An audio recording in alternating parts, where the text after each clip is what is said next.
Soldering and Brazing. Chapter 2, page 6.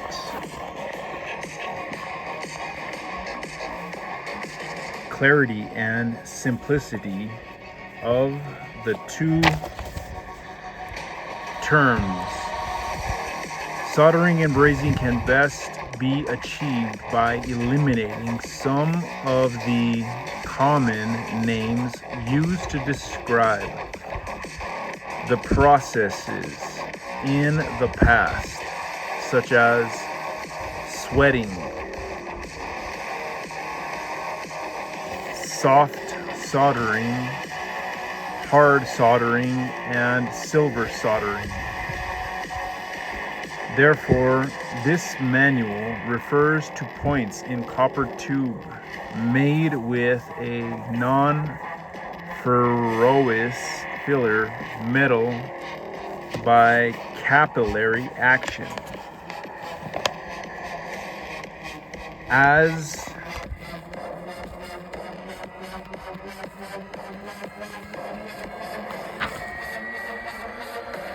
either soldered or brazed joints. How can the two terms, soldering and brazing, be further clarified? The two terms may be further clarified by the following definitions of welding. Soldering and brazing from the American Welding Society. Welding. A localized coalescence is produced by heating to a suitable temperature with or without the use of filler material. The filler material either has a melting point approximately the same as the base metals or has a melting point below that of the base metals, but above 840 degrees Fahrenheit. Soldering. A group of joining processes which produce coalescence of materials by heating them to the soldering temperature and by using a filler metal, such as solder, having a liquidus not exceeding 840 degrees Fahrenheit or 450 degrees Celsius, and below the solidus of the base metals. The solder is distributed between closely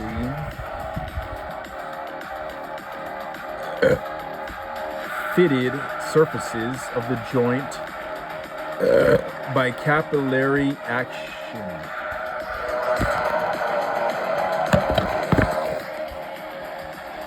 Brazing.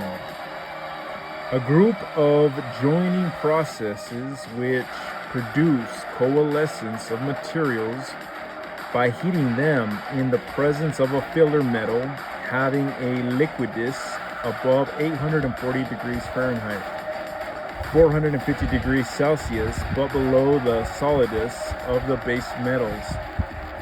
The filler metal is distributed between closely fitted surfaces of the joint by capillary action.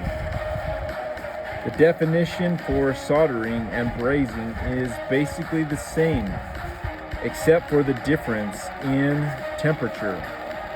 Generally speaking, soldering is done below 840 degrees Fahrenheit, and brazing is done above 840 degrees Fahrenheit. However, in actual practice, nearly all soldering is done at temperatures below 600 degrees Fahrenheit, and most is done at about 450 degrees Fahrenheit to 500 degrees Fahrenheit. Nearly all brazing is done at temperatures above 1200 degrees Fahrenheit, and usually at about 1400 degrees Fahrenheit. What many call brazing is really a form of welding, which can be called braze welding, where a non-ferrous filler metal is applied. but is not distributed in the joint by capillary action. Both soldered and brazed joints are made by heating a properly prepared joint in to the correct temperature and flowing a filler metal by capillary action into a cup joint fitting. The proper method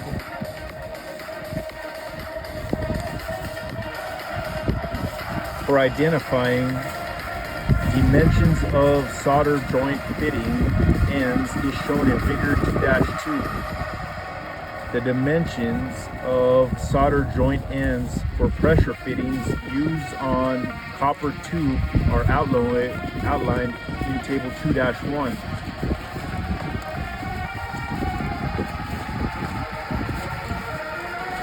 Cast fitting ends.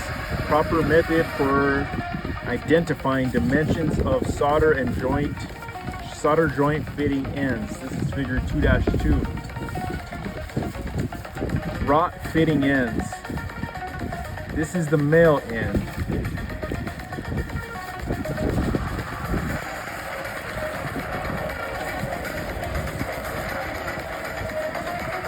This is the female end.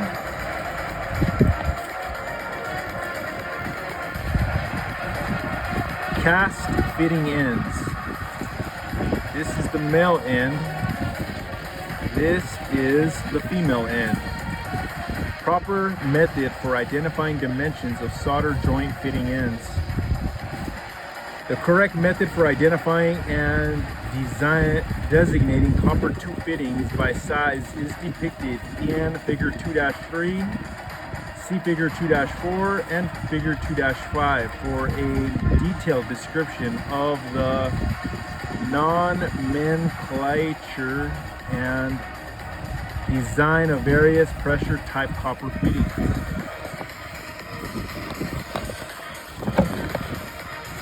Page 7,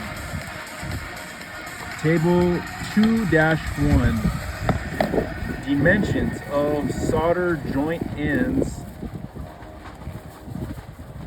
for wrought W copper and cast C brass pressure fittings. Inches.